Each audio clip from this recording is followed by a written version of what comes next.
Today's podcast is brought to you by Audible.com. Get a free audiobook download and a 30-day free trial at audibletrial.com/usingyourpower. Over 180,000 titles to choose from for your iPhone, Android, Kindle, or MP3 player. For this episode, we would like to recommend The Alchemist, a fable about following your dream by Paulo Coelho.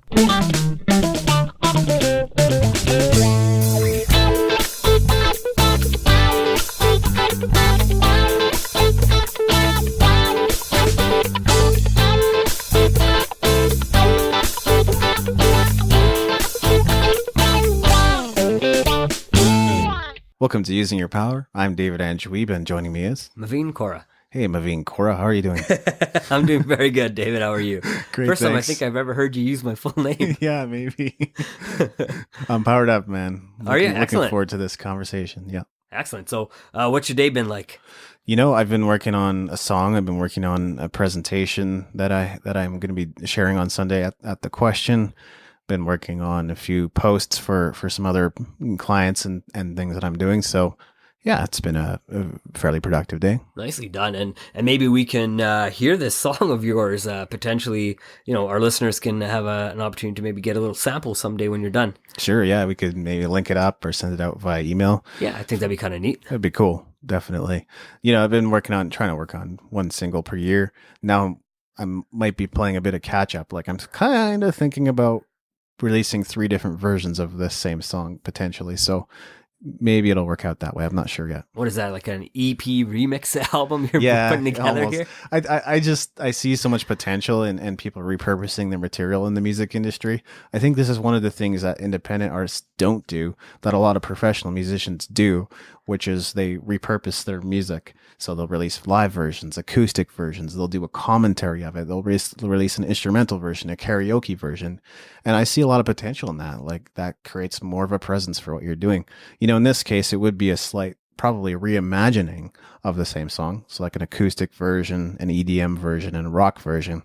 They might be the same song, but very different also. That's the vision, at least. Right on. So almost getting to that like DJing kind of field for yourself too, while you're making different instrumentals or I guess beats for the different songs as well. Well, I'm certainly not spinning records or anything, but I have the ability to compose, so I can I can pull in some of the other programs that are out there. There's a lot of great low cost or free DAWs, digital audio workstations that are available, and I can produce on those just as much as I can on my regular setup, which is Traction. So, there's a lot of great software that makes it really easy to produce electronic beats these days. Awesome, man. So I like what you kind of said, because what you've just been talking about is the exact opposite of what we're going to talk about today. It kind of is, yeah. You've been talking about, wealth creating activities. One of the things that I know we're going to talk about today, I think we got about 10 good points on this, and we're going to talk about minimum wage activities. So the exact opposite of what you thought we're talking about. So it's kind of a nice little segue into what we're going to talk about, which is kind of neat. We didn't even plan for it. So why are we talking about this though? Well, the idea was, I know we've been pretty deep into some heavy topics lately, and we want to really kind of get into the, the entrepreneurship, a little bit more talks, a little bit more into those business talks, and really help our listeners focus on things that are going to make them more productive and make them more business minded and kind of get them to their results. We don't want to always have our listeners trying to think in, spiritual deepness. We really want them to also see some impacts in their business life and personal life, and let us know what's going on, what they're able to do. So even with some of the some of our other talks we did was when we talked about different activities to create $100 of income. This kind of lines up with that, right? In a way, if you think about it, we want to just give our listeners a different way to think and change maybe what they don't like. That's not necessarily getting them to their goals and results that they're looking for. So I guess, really talking about minimum wage activities and how we continue to do things that we're comfortable doing and how we can maybe change that thought process. So in a way, it's actually not like the complete opposite of wealth creation, because entrepreneurs listening to this episode could potentially identify things they're doing that they should stop doing or start delegating. Absolutely. Yeah, that's true too. That's a good way of looking at it. I never thought about that, but you're right. Well, the way you described it, that's exactly what I thought of. I was like, huh, it could work that way too. So, but yeah, I guess using your power within, the realm of minimum wage activities as well. What would that look like? So I think that's another important consideration that we're going to explore. Yeah, no, for sure. And I love what you said there. And you make me think about different ways, even things that I'm saying I may not always consider the other side. So, that was one of the things that when we put the show together, was really to push the envelope for each other as well as our listeners, and have them, see things differently than they already see, and just help them envision things that could be better for them. And this is the kind of idea, right? Maybe getting people away from doing the things that aren't creating the income and start focusing on things that do create income for them. Absolutely. So where are we going to start off with this one? You can go first. That's not a problem with me. Sure. Well, I was going to touch on pretty much activities that anyone can do. I think that's one way of defining minimum wage activities. So in other words, anybody could probably shuffle papers and put them into a file folder pretty easily. Just about anybody could learn to use WordPress and figure out how to schedule a post. That one might be a little more involved, but still very, very straightforward. Anybody can be a janitor if they've got their limbs and mobility. That you could clean up a place.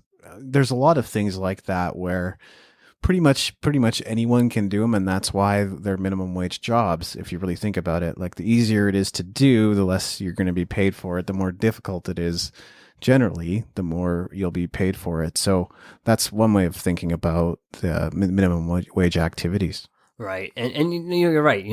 Typically when you're more a consultant in an industry, you'll make more money as well, right? Mm-hmm. If you're the business owner, you'll make more money than the employee as well. So, those services that you talked about, for example, being a janitor, we need janitors. We need people who are willing to go ahead and do these activities that a lot of other people are not willing to do, because we do need a clean environment at work to work in and be productive in, right? Because who wants to work in a messy environment, being your desk or being your office?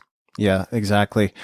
You're right. I think a lot of jobs in society are really important, and definitely we shouldn't take away we're not trying to undermine their importance, but if it's something that anybody can do, that means that you are replaceable. It kind of connects with my next point too. Jobs where you can be easily replaced, that's generally a minimum wage activity as well. So, if you step out of line, there's really a better chance that you're going to be fired, not less of a chance that you're going to be fired, because there's fewer consequences for the employee. The employer. So if you're an employee of a company and you're being paid minimum wage, that's something to think about. You step out of line, well, there's no reason for them to keep you around, because they can probably find someone to replace you pretty easily. Right. And, just kind of working on your point here, because one of my points is working a job as well. And the way I'm going to say this is a little bit different. I think there's two things that we can look at. I think if you're working a job, there's nothing wrong with it. If you own a business, there's absolutely nothing wrong with that either. Yeah. Now, just looking at just the idea of working a job, I'm saying that is a minimum wage activity, and I'm going to change what I say with one word. And it's working at a job with a purpose. Now that takes away from that minimum wage activity thinking. Now you have a purpose on why you're going to work, and you're learning something new. Maybe you're networking, and it's just having a slight change in the way you think to increase the activity, increase the maybe what you're able to accomplish at work. So just in that small way of thinking, you can go to work just to be at your 9 to 5 and go home and be content, or you can have a reason or a purpose. Kind of like what you were saying on our last episode as well. If you have a purpose, you're going to do those things and do them to the best of your abilities. Seth Godin has that book, Linchpin. It sounds like such an esoteric thing, or I've heard podcasts where people are like, I've never heard that before, but like everybody's heard that phrase, you're the linchpin of the operation, right? I don't think too many people haven't heard of that. It's basically saying you're essential. Without you, that thing would not go forward. That plan would not be carried out. That goal could not be accomplished. So that's what that means. So I think what you're talking about, Maveen, like you're not going to instantaneously become essential to the company overnight just by doing one little thing.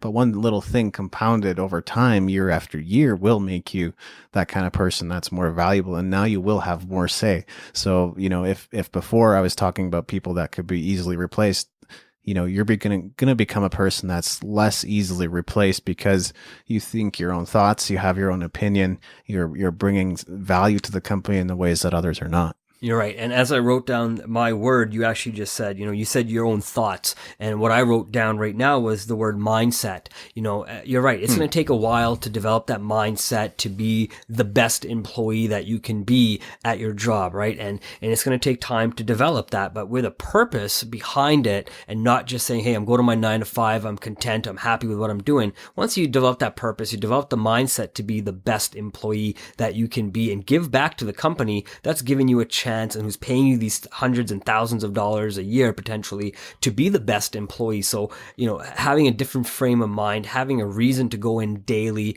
not just for money. Obviously, it's very nice to have that paycheck at the end of every 2 weeks or at the end of every month, depending on your pay structure.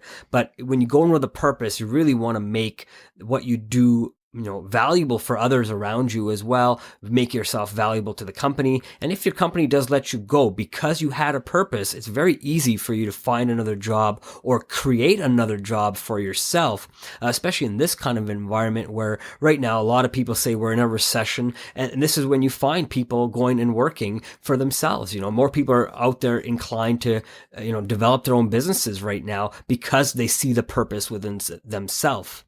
That's one of the things that can happen as you become a linchpin is you might be let go of because your thinking is too different or you're being a little too revolutionary, at least more so than management or the executive level people are comfortable for. So, that's one of the reasons that could also happen. You might begin looking for a job, but it's also entirely possible that you'll need to look for a job because you're going to be let go of for being essential. It's a really weird paradox in a way.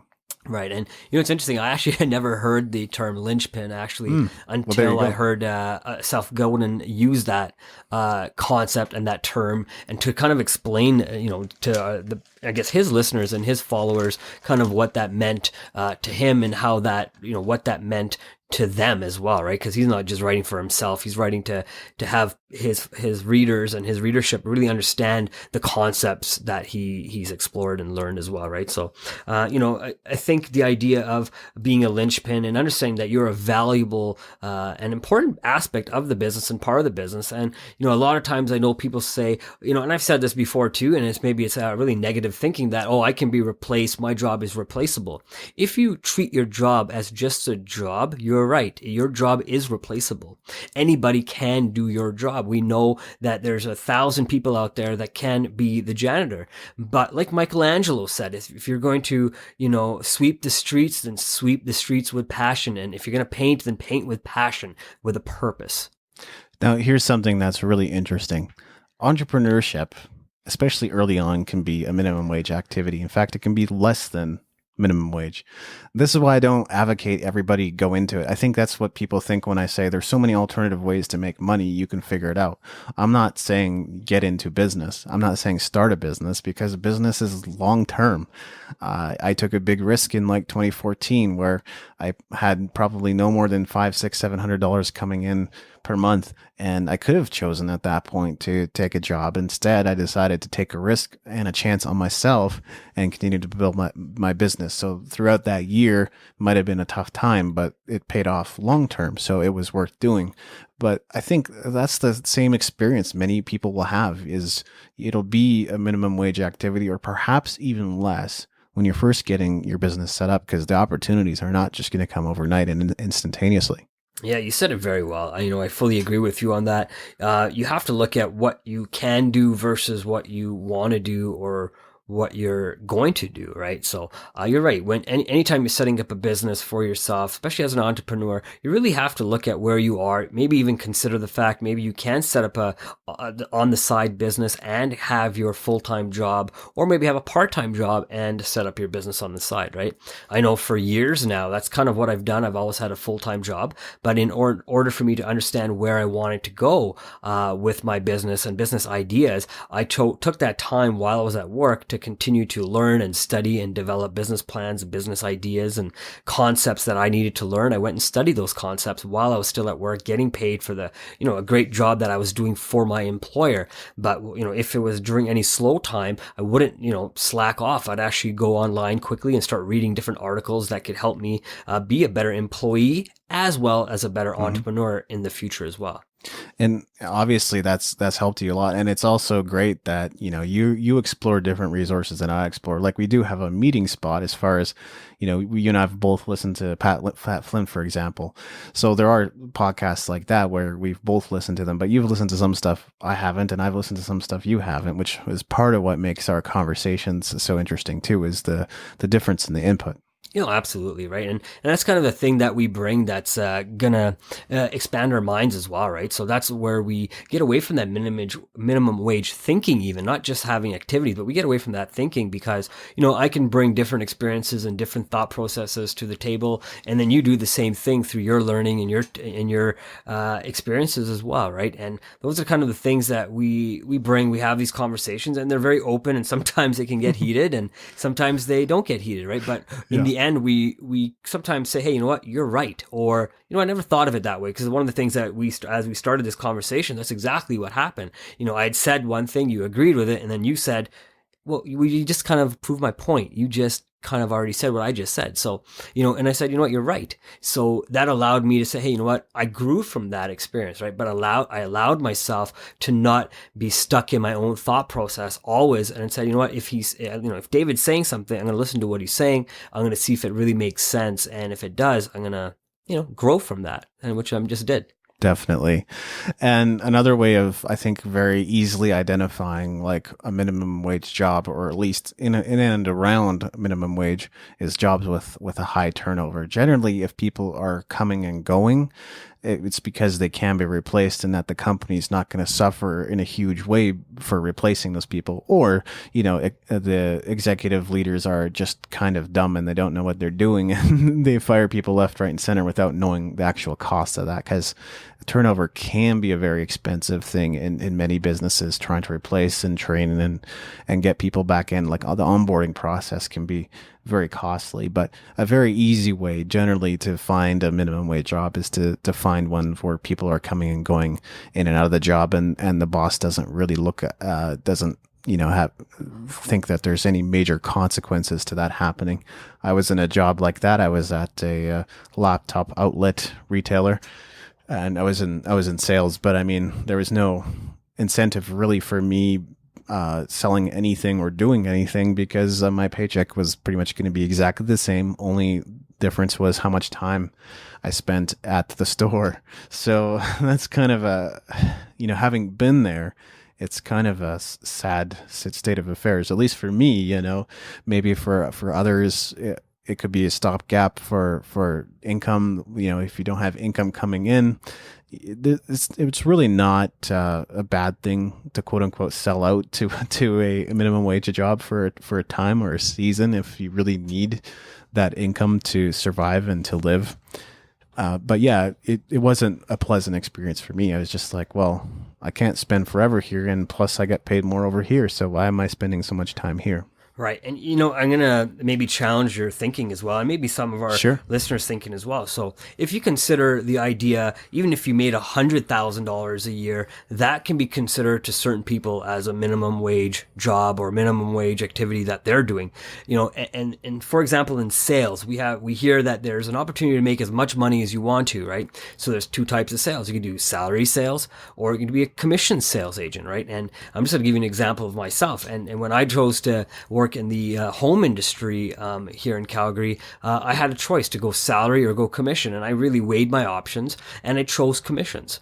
And the reason for that was because I had to if I'd chosen a salary, I was going to choose comfort, and I would have had one foot in the business and one foot out the door. But once I picked commissions, all of it was up to me. So if I wanted to make $100,000 and earn it and work for it, I had to be given that, because I wasn't going to be given it as an employee that was going to just sit at a desk because they really wanted sales, right? But in order for me to make that kind of income, I had to pick an option that allowed it for me, right? So if you're for example, a sales agent making 100,000 and being comfortable making 100,000, you have really no reason to grow past it. And versus, for example, another sales agent that does just as good as you do in a commission-based sales, but now can make 2 to 3 times as much as you because they see the value of their hard work. So they may actually work harder and get better results and make more money and be able to do more stuff with that money as well. So just a little different way of thinking, not just thinking, minimum wage jobs, but even minimum wage thinking, even at higher levels of income as well.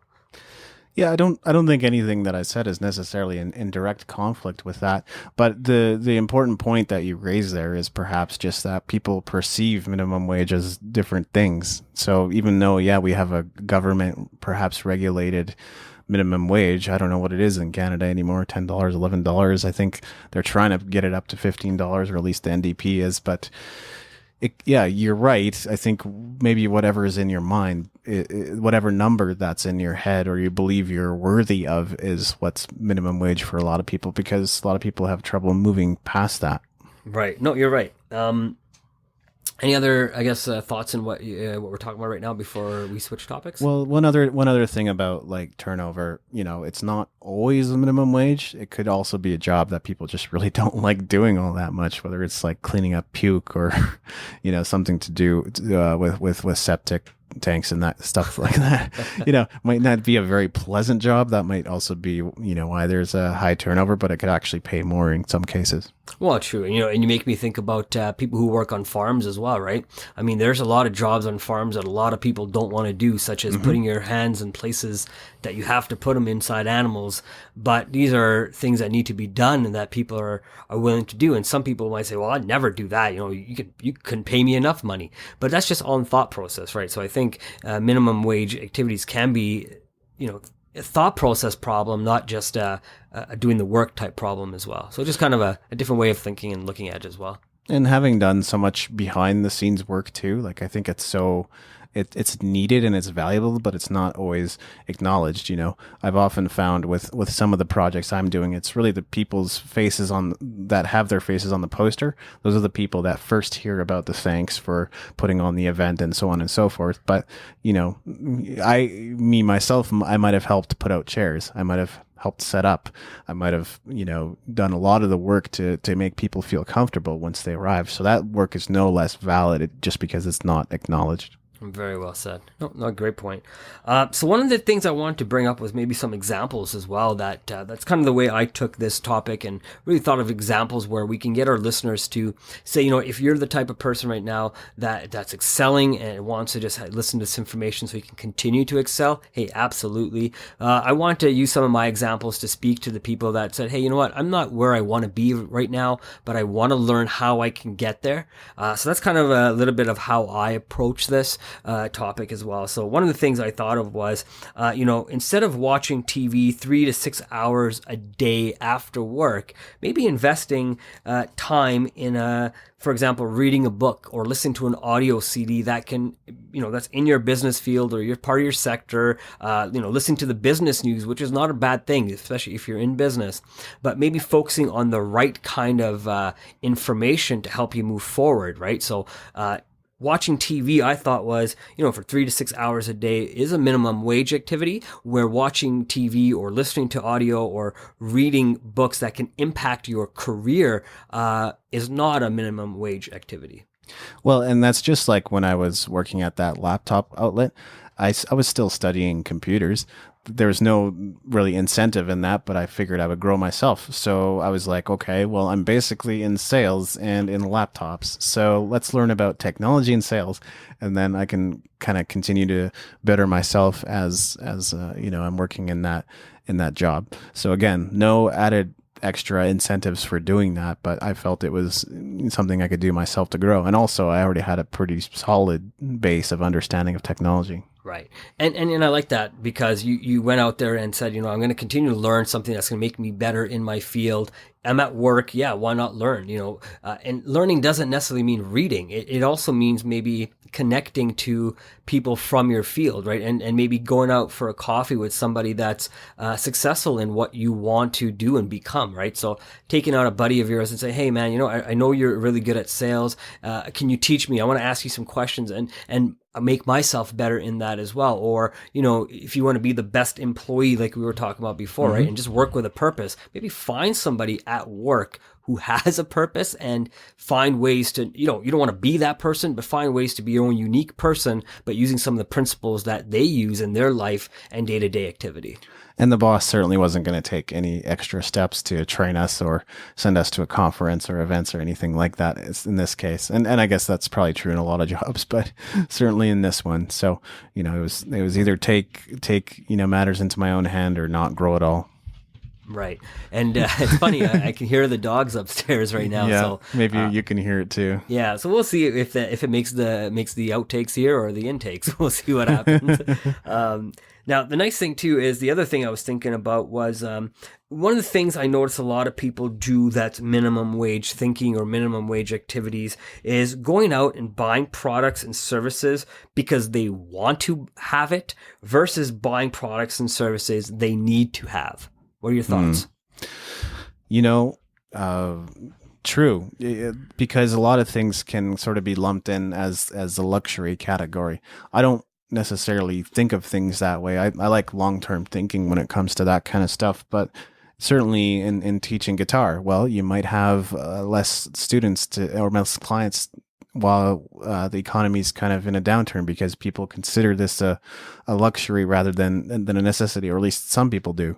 Maybe like going to the spa or getting a massage, or sometimes maybe even getting a haircut would all be considered luxuries in times when things are difficult.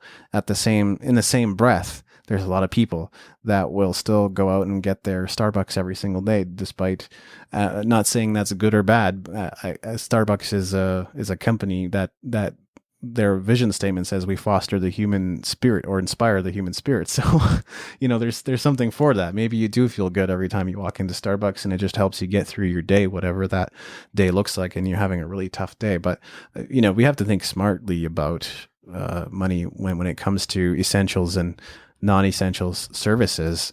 What is essential is, I think, investing in yourself is essential. That's one of the most essential things. So books, CDs, you might look upon those as being luxury, but really it might be the thing that takes your career, life, relationships to the next level. Right. And I think one of the things that I always think about wants versus needs is when people want to take a trip versus do they need to take a trip, right? I mean, yes. I think we all want to go on a vacation. We all want to get away from work. We all want to get away from the people we work with sometimes. And we probably should take off more days than we typically are in North America. Absolutely. You go to places like Europe. I think I was talking to a gentleman in England. He said they automatically get 3 weeks or a month. And I was like, what are you talking about? I only get 2 weeks. And he was just dumbfounded. Couldn't believe that, in Calgary or in Canada, North America, we only get 2 weeks off. And those 2 weeks might be contingent on a ton of factors. Absolutely. One being putting in the time to earn those 2 weeks versus getting 2 weeks off, right off the bat, right? Yeah. More and more companies, I think, are doing that where you have to earn the 2 weeks, which, I mean, there's nothing wrong with that because a lot of people taking advantage of just going to work, taking 2 weeks off and then quitting their jobs too, right? And then never having to pay anything back. But, I look at the wants versus needs, and I look at, again, like I said, with travel is, we want to travel to Hawaii. I think everybody would love to travel to Hawaii or warm destinations. But if it's something we need to do is about like getting away from work, maybe taking a look in closer to our own backyard and, maybe driving 300 kilometers or a couple hundred kilometers to the next closest city or spa destination. Us being in Calgary, we have the ability to go to places like Banff. It's only about an hour, maybe an hour and 20-minute drive from us, but we can be in a completely different environment and experience different things and really find ways to relax. We don't all have to go to Hawaii. I think we all want to go to Hawaii, but what we really need is a getaway. So it's maybe, looking at and weighing the options of, how much money do I have? Where can I go? And not overextending yourself. I know a lot of people are willing to overextend themselves saying, oh, I'll pay it back. You know, I'll put it on my credit card. I'll be able to pay it back in a couple of months. Not really looking at the consequences of what happens when you put stuff on your credit card and you start, you know, getting an 18.9% interest rate, you know, that you got to pay for that trip, right? So that's where I think a lot of that minimum wage activity or minimum wage thinking comes in, saying, oh, I can pay it later versus, hey, you know what? I only have so much money right now. I'm going to go somewhere I can afford to go, not somewhere where I really want to go today. There's a significant difference between recreation and escape. A lot of people are looking for that escape, and I think that's exactly what you're talking about there. You know, they're getting away from their jobs. They don't want to be there. That might be a whole other problem entirely. A mismatch in the work that you're doing and the work that you would really like to be doing doesn't mean that you aren't meant to work in a job or have a job. Doesn't mean you're meant to automatically become a freelancer or an entrepreneur or start at your own business. But it might mean that, you know, it's not the best fit, maybe culturally in terms of the people, maybe in terms of the work that you're doing, or there could be other factors that just make you go like, well, I need something else. This is too routine, too rote, too many of the same things over and over and over again. A lot of job roles are like that.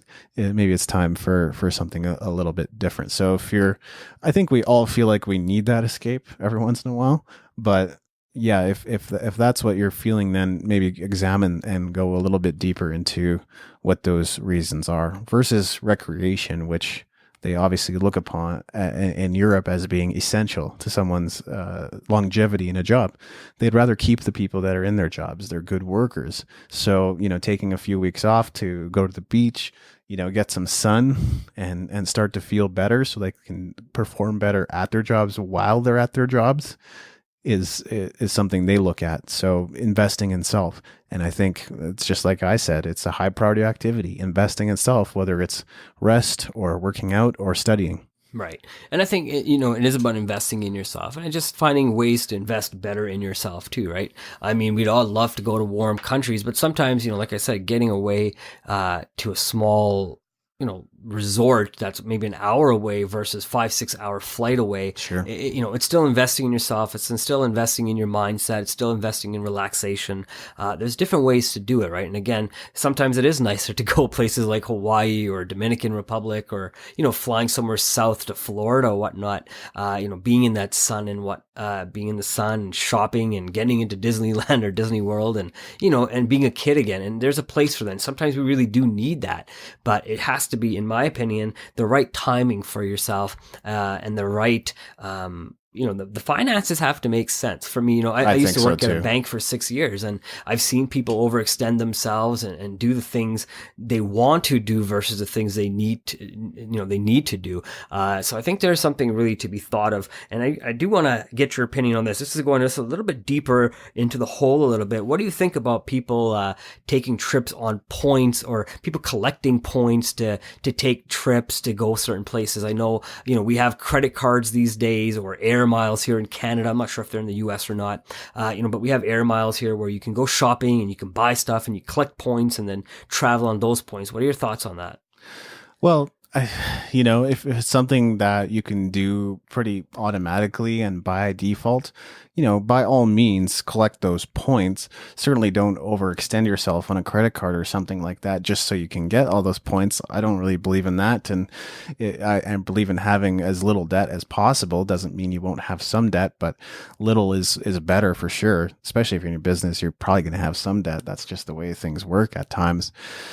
So you know, there's that consideration. What was the question again? Well, you know, just looking at different cards that we have, like, you know, yes. air miles and credit card points. What are your thoughts on people taking trips on that? And maybe what kind of trips should people take on those based on the points they have? I know there's options, for example, you know, you can use some points and use a lot more cash. You know, what are your thoughts on that if you have any experience in that? So, you know, sometimes claiming those points can be very difficult. So you go to all this trouble to collect them over months and years and, you know, present your air miles card or whatever whatever it is every single time you're at the grocery store. And then sometimes they make it very difficult for you to actually use them and claim them. But, sometimes you might just have to fight through that and force them, force their hand a bit to let them use those points on your travels. Obviously, if you can save on travel, that's also a good thing. I do believe in that. And, if you can do an all-inclusive trip or whatever and make it more affordable for you without overextending yourself, that's another great thing. I agree with, I think it's Dave Ramsey. His statement was more or less that, points have never made anybody wealthy.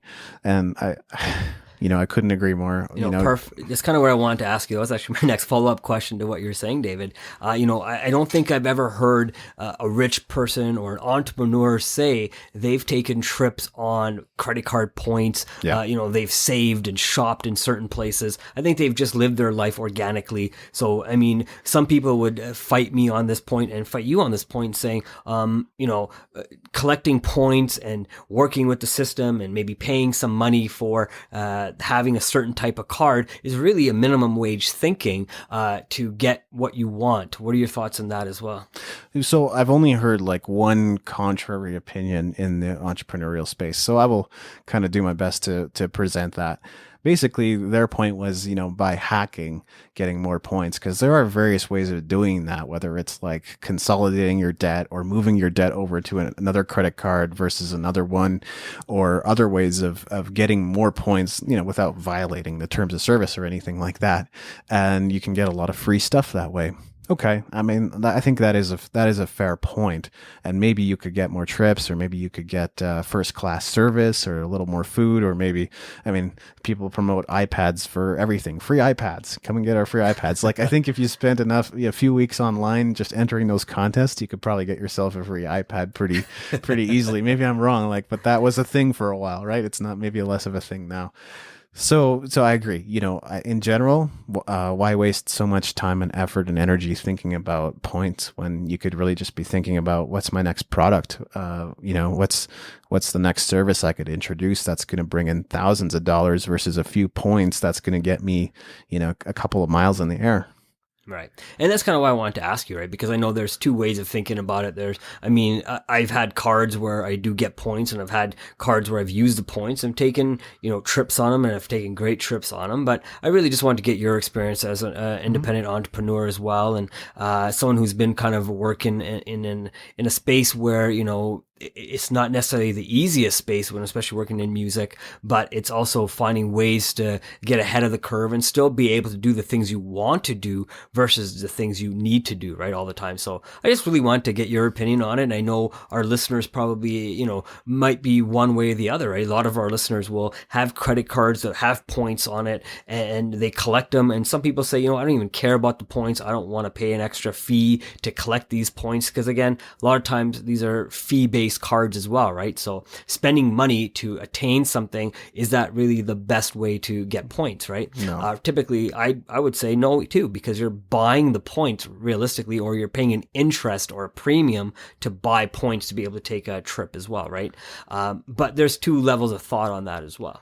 By default, like I collect them, but you go to somewhere like Shoppers Drug Mart, because it just doesn't take any extra effort. But you go to somewhere like Shoppers Drug Mart, and then, what is this good for? I would ask them, and they go, well, you get points, and I'm like, what are points good for? Well, you get stuff.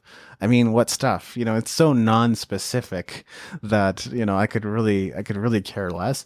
There was one time I used my Airplan miles to get a camera instead of going on a trip. Okay, so I got myself a crappy digital camera, even by those days standards.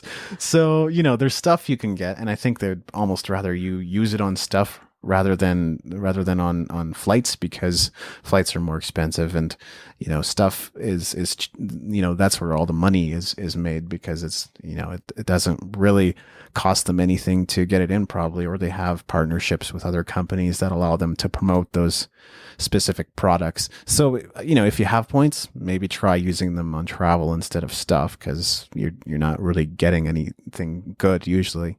But you could maybe find the occasional thing you really need right now that could benefit you with points. Yeah, I love that point. You do say a very good thing too, right? I know typically to take the travel miles, it's going to be an easier way than buying a camera, right? For some reason, it costs you 3 times more points to get something that, you know, you can use like a camera than taking a trip. So, I mean, understanding how to use that points as well, if you're going to use them Yes, and buy, absolutely. and, you know, and have those points to use and want to use them, then learn how to use those points properly as well, right? And make the right decisions with those points, because again, making the right decisions comes to, I think, either doing things because you want them or because you need them, right? So, and to your point about like getting away to a retreat, that's like maybe an hour away. Like we live in Calgary, so literally we have like Canmore and Banff and Lake Louise within a few hours distance, maybe less than that. So, you know, those are all, we take them for granted, to be honest, living here, but you know, they are great getaways and they are destinations for a lot of people. Well, absolutely. And you know, just kind of a little off topic, but we do have, you know, lots and lots of people, lots of tourists that come to the Rocky Mountains and visit Calgary, and go to the mountains and enjoy what the springs and the hotels and the scenery has to show them, and all the different memories that they create when they go there, right? So, I mean, it is an interesting fact that we do have in our backyard, and not everybody does have what we have. But I mean, wherever our listeners are living right now, there are probably places like that within, you know, let's call it a 3-hour radius of where you live, right? Unless you live somewhere totally remote, like a desert or something, you may not have anything. But, Australia? Yeah, maybe all of Australia, potentially. Let us know. I'd love to know what's there. And well, you got beaches everywhere, right? Oh, there you go. So eventually, every 3 hours, any direction, 3 hours, I could probably get to a beach, is what you're saying. Hey? Maybe, you know, ish. Haven't lived there, so I don't know, but yeah. No, but if anybody wants to buy me a ticket, I'd love to go. Yeah, we should go to Super Fast Business, man. I think we should definitely commit to doing that in the next year or two, and go and meet James and all those cool guys that are out there and learn lots about business. Yeah, for sure. Yeah, that'd be awesome. You know, I also wanted to talk about how little thinking is involved in minimum wage activities or jobs, and kind of the advantages and disadvantages of that. So when I was working at that laptop outlet retailer, it actually gave me a lot of time to think about my next moves, as far as what was I doing in terms of building a business? What was I doing in terms of building my financial future? I just joined network marketing around the time, so already I was being prompted to think about a lot of these things and how I was going to make a way forward for myself. So that's one of the advantages. There's so little thinking involved, and it's so automatic after a point. Like, I was only there 6 months, and you know, after a month or two, it's like nothing new to do ever. You do a sale and you ring things up, and if you have nothing to do, then you clean the store, and then the boss says, well, the store's clean, forget about the cleaning the store, come and have a look at this laptop and fix this laptop. I mean, there's literally never anything to do besides maybe one or two things at most. He just made it sound like there was 3 or 4 or 5 things to do. and that was a minimum wage job. So I think it will afford you the ability to think about your future if you are in a minimum wage job. And so that's not bad, because you can earn a little bit of money while you're thinking critically about where you are and where you want to be. Right. And I like that idea of what you said. You know, I think a lot of people who are just in high school right now or going into college, typically, not all the time, but have, you know, lower paying jobs while they're in school and can put in the hours to, you know, complete the education that they're looking to complete. So they need something that's not going to put a lot of stress on them. That's something that'll give them a little extra spending money in their back pocket, maybe pay for school that way as well. So sometimes they do take that minimum wage job up front so they can have a better position as soon as they graduate, or if they're in the middle of, you know, working, you know, starting their own business or whatever, and they just want to have something that's super easy, you know, not really, a lot of thought process takes place. It's, you know, it's minimum thinking when they're at work. It's really not going to mentally tax them. Then they can go home and really work on their own business plan. So, I mean, those are great jobs to have if that's kind of where you are. But I mean, looking at minimum wage jobs also is looking at the activities that you get to do at those jobs, right? I know one of the things that the reason I had taken jobs that required me to make a commission and work for my commission was so I never got complacent in what I was doing, right? Because I found that when I had jobs that were salary based, and I haven't had a minimum wage job in years since I first started working around 16, 17 years old, right? But since then, I've always had the idea to think, if I'm going to have a salary, what else can I learn at that job?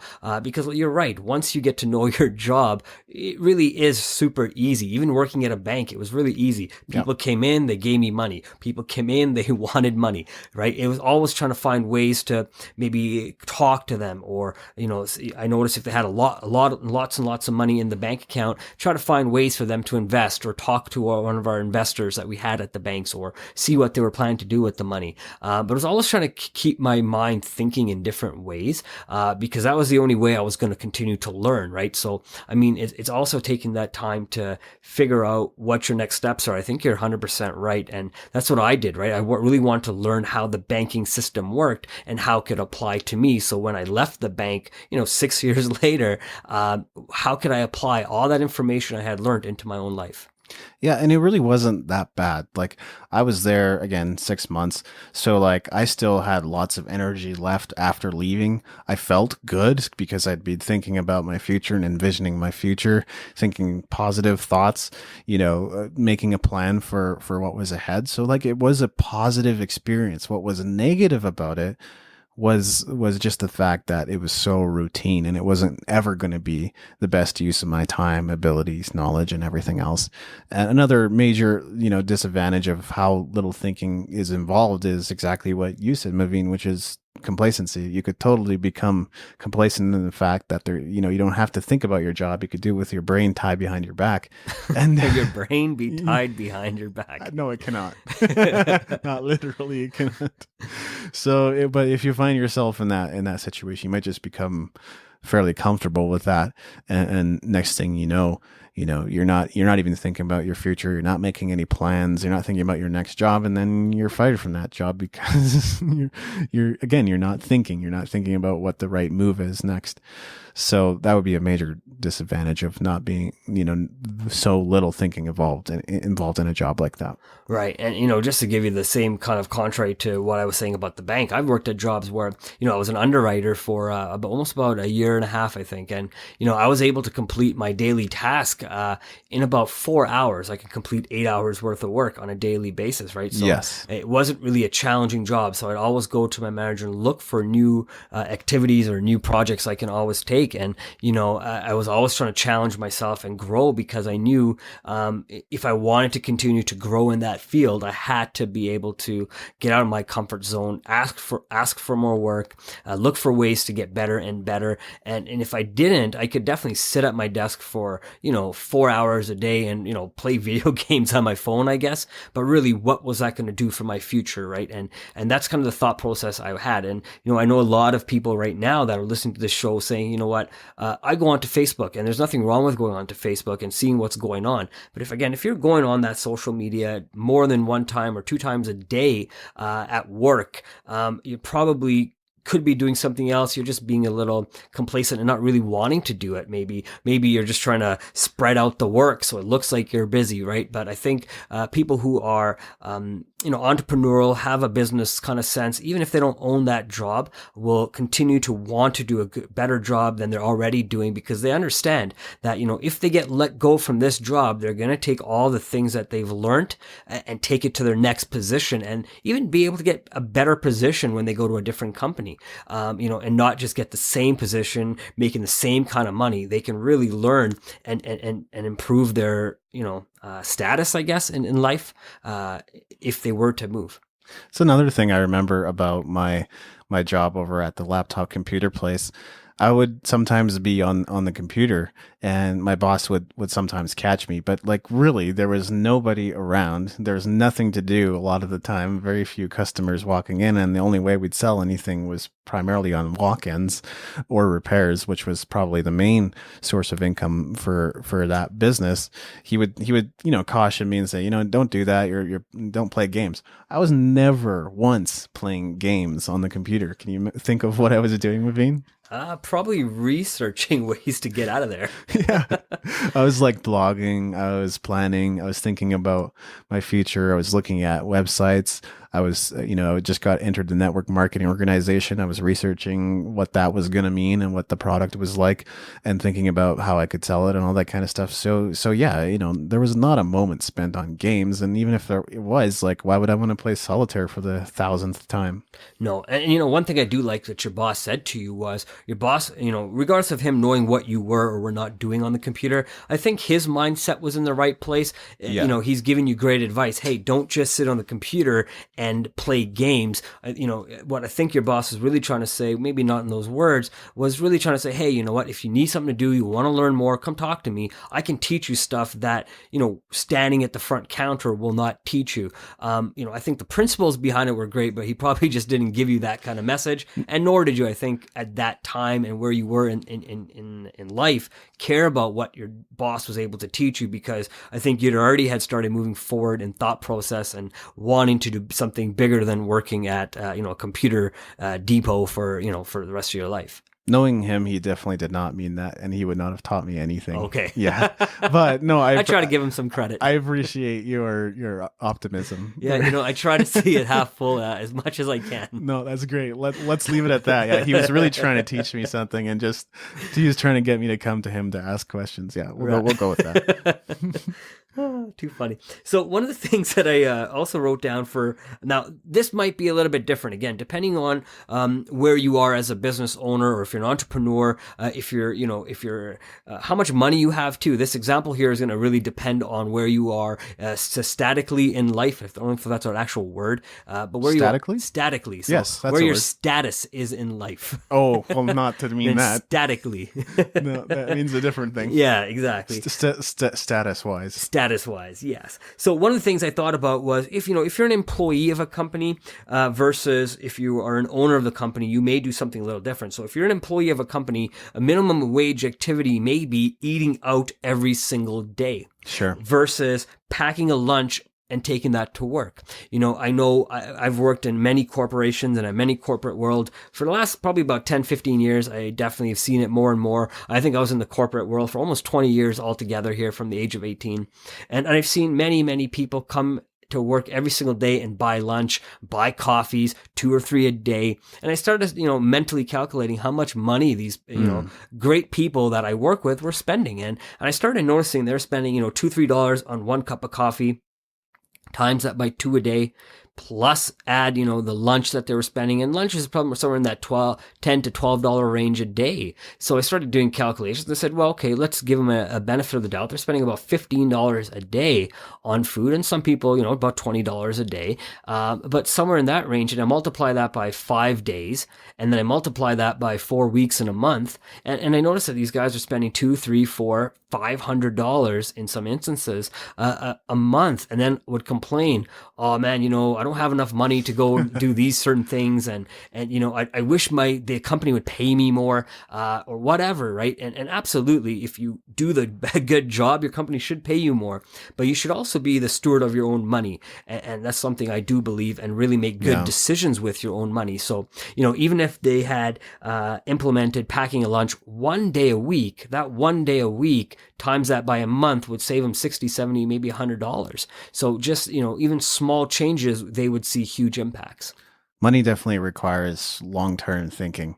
And I know I keep going back to the same example, but yeah, when I was working at that laptop retailer, and I really have limited retail experience, guys, so I don't work in stores, but, sometimes I would, didn't really have much of a choice because I was often working, I think it was like 10 to 2 or something like that. So like they would open at 10 and I wouldn't necessarily have a lot of time, I'd have to go and prepare for teaching at night. I had like 5 part-time jobs or something like that at the time. So I wouldn't necessarily have a lot of time to think about lunch between those times. If I gotten up earlier, maybe I think I did bring lunch on occasion, but not always. And so I would be going over to, Quiznos to get myself a sandwich, and I'd be thinking about, holy crap, like that's 1 hour's wage, on minimum wage. Like that's insane, and I'm only earning, 4.5 hours, 5 hours worth of money at the store to begin with. So, it's 1/4 or 1/5 of my day's income. That's crazy. Right. And now just looking at the opposite side of it, where let's say you're a manager, a CEO of a business, or an entrepreneur who's very successful, you say, you know what, I can write my meals off. I can write a percentage of my meals off. So, there's nothing wrong with me going out and eating out every day and meeting new people and networking. So there's a different way to look at it, right? And I do believe it comes in at where you are in life. And that's kind of what I was trying to say, status wise, where you are in life, and I put that in quotations, right? Because just because you're eating out every day doesn't mean you can afford to, even as a business owner, a CEO, an entrepreneur. It just sometimes is you're trying to keep up with the Joneses as well, right? I guess people know their pocketbooks better than other people know their pocketbooks. If you're making the right decisions based on why you're eating out every day or once a week or 3 times a week or whatever that is, I know some people who eat out not just one meal a day, they eat all 3 or 4 meals a day out every single day.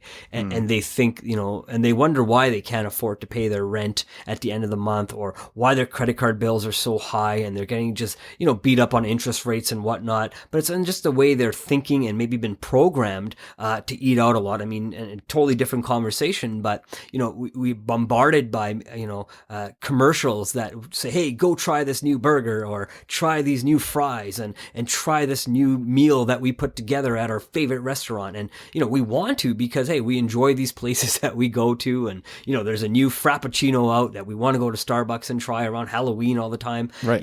Whatever it is, but we're being bombarded by the marketing and we fall for it, right? And it's kind of really knowing those activities that we do are hindering our success with the amount of money that we make, right? That's exactly right. And I wouldn't go too crazy. Also, as much as I do believe in the power of networking and meeting people and building new connections, I don't think it's something you necessarily need to do all the time. I've talked about letting people surprise you. Well, the connections that I've built up over the years, I'm still consistently surprised by them and how they become clients and how they become supporters and investors in who I am. So it's really being the kind of person that's reliable, trustworthy, the kind of person that's endorsable. And if you're the kind of person that has those principles and values and integrity as a person, I think you'll start to see it doesn't happen instantaneously, but over the years, if you continue to build up that credit with others, then you'll begin to see that they'll also trust you with new projects and different tasks that they would love to have you do, and something that you love to do, probably. Absolutely, right. And no, I love the way you put that together. So awesome. Any other points? Yeah, I got my last one here. So it's people who focus their attention in many different directions, I believe sometimes have minimum wage thinking, versus people who focus their thoughts in one direction. So for example, if you're starting a business, focus on the main parts of your business. Don't focus on all the different aspects of your business. Because I know as entrepreneurs, we really want to sometimes get going. We want our business to take off, but we don't think about all the simple steps, like the analogy called KISS, KISS, keep it simple, stupid, right? So, or smarty, or whatever you want to call it, right? Smarty's better. Yeah. So, but we look at that, and sometimes because we're really excited, we really want to do everything. So we start doing this, and we start doing that, and we start calling this person, and we call China, and we want to get the product, and we call our shop, and we want to start making connections, and we start doing all the different things. We put our focus and all our energy all over the place instead of focusing on the goal. Okay, our goal is to be successful. For example, let's say if it's to open up a retail store, then take all the steps, but go slowly, go one step at a time, and focus on being the best in each one of those steps, right? But I know I've done that too, where I get super excited sometimes, and I want to get everything done at the same time, and I have to remind myself to slow down and just take one step at a time, and I will eventually get to where I want to be, right? If it's worth taking the journey, then it's worth taking the journey and getting there in 3 days. It's also worth taking the journey then and getting there in 5 days. You know, it reminds me a bit of, and I think this was from Jeff Folson's book, The Slight Edge. He talks about, I think he wanted to build some kind of connection with a German company. So him and his team made it a habit. It was just a habit that they did all the time, was ask every day with people that they knew, do you know a German?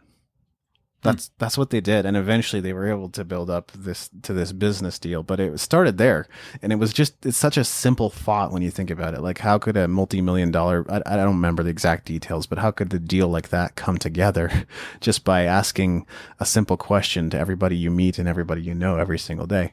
Well, you'd be amazed. That might be the starting point, and sometimes we just think too complicated about the things that we need to do to move ourselves forward, and sometimes it is a simple question that you can ask others. Right. Wow. What a powerful question is. Again, we've talked about that too before, asking the right type of question based on the results you're looking for, right? Yeah. And obviously these people were looking to do business with a certain type of person or certain group. And of course, they didn't get overly complicated. They didn't start running in through the phone book and looking for the perfect last names to start calling people. They just did what was natural to them as they were going through their day-to-day life. I think they just said, hey, do you know someone with this background? Hey, do you know someone that's German? Right. And they would then go ahead and find out. And people say, yeah, I do, or no, I don't. And hey, just keep asking as many people as possible until they could build their business to where they want to be.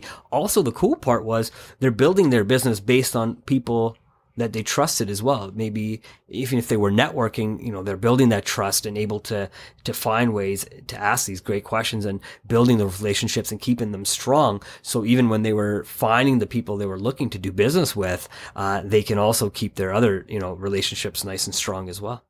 Also, I think this was probably before the internet. So that's one of the reasons why they would have gone about it the way they did. Maybe right. They would have taken a different approach if the internet and email and all that kind of stuff was available, but maybe not. And like, I think there's so much value in that lesson even today, because we have a tendency to not want to like connect with people directly or ask them. But, you know, people are pretty fascinating when you give them a chance to be. And so sometimes taking a quote unquote old school approach might be the better way, because now you built up these friendships and relationships and connections that you may not have otherwise. It depends on the project, obviously. And, you know, we think so much about efficiency, but sometimes efficiency is taking that old school analog approach.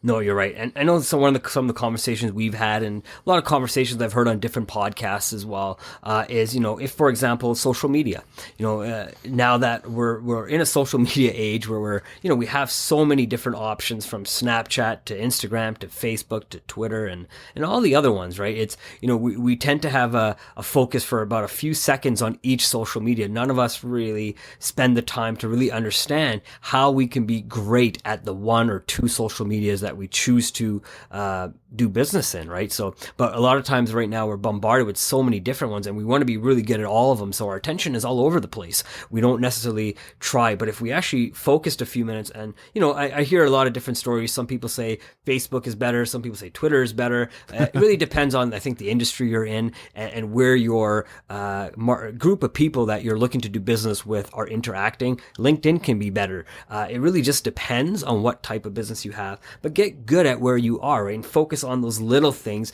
and build from there. You know, as soon as we start focusing in many different directions, we'll never be able to focus in one direction, right? It's just like, you've probably heard this as well too, David, and maybe even our listeners can understand this too. So you know, we've all been to a circus, or we've all seen a circus on TV or whatnot, right? And I think the most coolest one is when you see the lion trainer in the middle of the cage with the lion, and you wonder, how can somebody stand face to face, head to head, toe to toe with a lion? And then you kind of see all the little things that the trainer is doing. But what is the first thing the trainer typically did in these old school circus videos we'd watch? Is they'd grab a chair, and there's 4 points on a chair, and the lion can't really focus on any one of those 4 points. It keeps looking at all 4 points, and the trainer, through trickery, and I'll put that in quotations, can do and make the lion do what it wants. If it wants it to sit in one place, it'll confuse it, so it doesn't think in many different. It makes itself think in many different directions versus in one. If there was only one point on that chair, the lion would know what to attack. It would attack that one point. Because there's 4 of them, it doesn't really know where to go. And then you start seeing things like, and I still don't get how they do this. Maybe somebody can tell me, but you'll see the trainer walk up to lion, put his head in the lion's mouth and take it out, and people clap. And to me, that's crazy. But it's the only way I can think of it does it confuses the lion. Obviously, there's a trust built with it as well, but it's confusing the lion to think in so many different directions because there's so many different things going on. It really doesn't know how to react. And I think if we use that analogy in what we do in our daily life, we can really see how we're putting too much energy sometimes into the wrong places, and maybe needing to think about the better places we can put the energy to get the results we're looking for. We pay a lot of attention to the gold rush. And I think we're told to pay attention to it as well. I remember like 20 years ago, I had friends in like IT. So, IT was this huge money mine at the time. And in some ways it still is. I think as long as the technology continues to increase in complexity and there is human involvement required, then the price for IT will still be high, and those experts will still be paid a lot of money to do what they do. But what about social media? Well, social media, anybody can do it. I think there was a pretty significant price on social media too, and maybe there still is in a lot of industries, but that's one of those areas where it could, devalue over time. When you really think about it, because just about anybody can post, anybody can schedule a post, anybody can post an image or a video that they're told to do. So if it's one thing if your job is to create all the content, I see tremendous value in that, but it's an entirely different thing if your responsibility is just to post the things that the company creates. So, some things over time can be reduced to minimum wage activities as well. Right. And, more and more, I think the way technology goes, it allows us to do more things for ourselves. I know one of the things you were just talking about is having a website and posting stuff. And, with the advances in WordPress, WordPress, I think has been around now almost 10, maybe 15 years, something like that. Something like that. Right. And more as they keep getting better and better is giving people the more flexibility to do things themselves. And, sometimes it's a great place to start. For example, if you're just starting off with not a lot of money and you're brand new entrepreneur and wanting to start your own website, I know these are things I've learned from you, right? And you've kind of taught me a little bit on how to use WordPress and why I'd want to do certain things. And these are things I'm wanting to learn. But again, we've also talked big picture and said, I don't necessarily want to learn how to post everything. I don't want to necessarily post all my own stuff. In the short term, absolutely, right? If I'm going to control my brand and understand my brand, of course I wanted to, and I need to learn how to do that, because in order for me to be able to pay somebody else down the road to do it, I first have to know and understand what my own vision is and what my vision for my website will be. So exactly how I want things posted, exactly what I want things to look like once they're posted as well. It's very helpful. Right. And so you do kind of need to know. So you do have to sometimes learn the things that are the basics and the standards. But as soon as you get really good at it and you're starting to make money, if you continue to do the things that you were doing, you don't give yourself the time to go and pursue bigger and better things. Right. And so that can also sometimes, I understand a lot of people want to save money and they want to do stuff, and so do I, right? But sometimes you do have to pay professionals who can do things for you, maybe better than you even, and take advantage of what's available, so you can then go focus your attention on maybe developing better content. So, maybe developing courses, maybe developing classes, or putting on seminars and having speakers come in, or going to places where other people are putting on seminars, and maybe having the time to go on different podcasts and do some talking and really get your own name and build your brand and have people come, right? So you do need a team of people, I think, to help develop where you want to be. Yeah, and sometimes there is also value in not getting too good at the little things. So there it kind of goes both ways. I agree. Like if you want to, a lot of the times it's good to know exactly what goes into doing something. I know that James Franco even talks about that. He does the whole own the race course thing.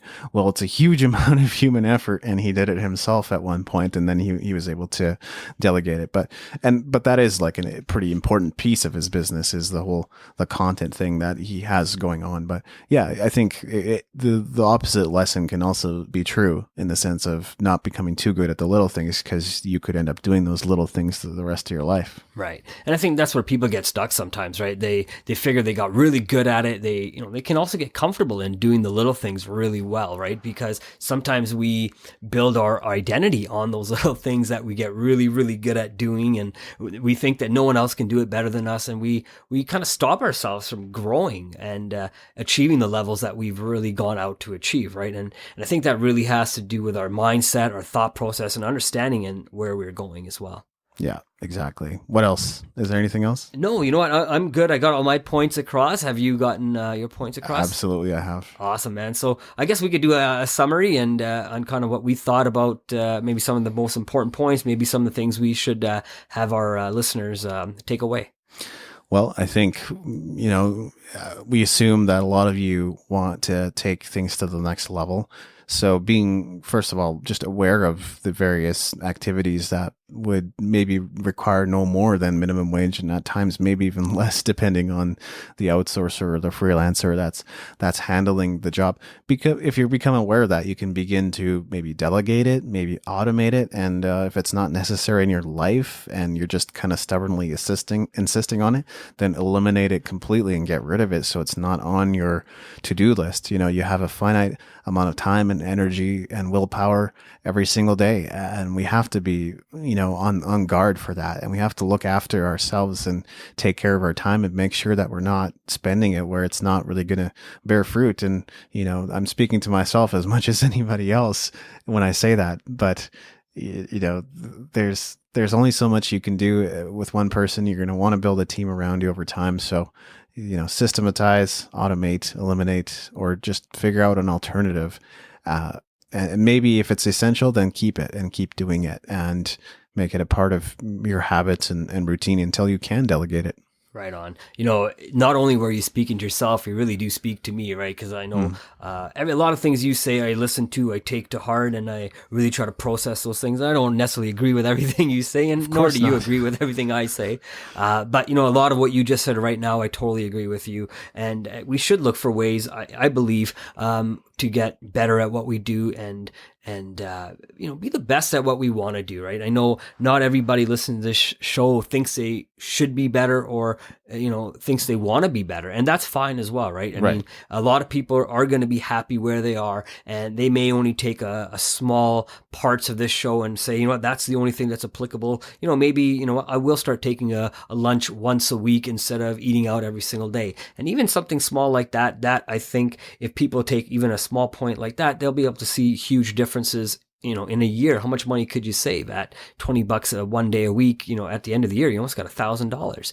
So, I mean, that's huge. And what could you do with $1,000? Maybe take a trip to Hawaii, right? So now you can actually use cash versus taking points, right? Yeah. Now it's just about talking about taking small changes and seeing big results, right? And I think that's exactly what minimum wage activity does. It kind of boxes you in to only think a certain way. As soon as you start thinking outside of those boxes, and I know that's something that a lot of people throw out. Oh, I think outside the box, right? And it's got its place for that type of thinking. But I think as soon as you start thinking outside the box, again in quotations, because I don't know how else to say it right now, you will start succeeding and finding ways to succeed past where you are. Just like you said, I think the people listening to this show are looking for ways to be better and maybe find different thought processes and mindsets that they can implement into their life. If we have people who are just beginning their journey, or people who are in the middle of their journey, or people who are definitely way past and at levels that we want to get to, I'd love to hear from you guys and see what you guys are being impacted by and how you guys are enjoying the show and what really stands out for you, right? Because I mean, we can only make this happen as a reality based on what everybody is taking away from it. And in Jim Rohn's famous words, you got to be more valuable. I love it. All right. We look forward to interacting with you. Check us out at usingyourpower.com. Thanks so much for listening. Thank you.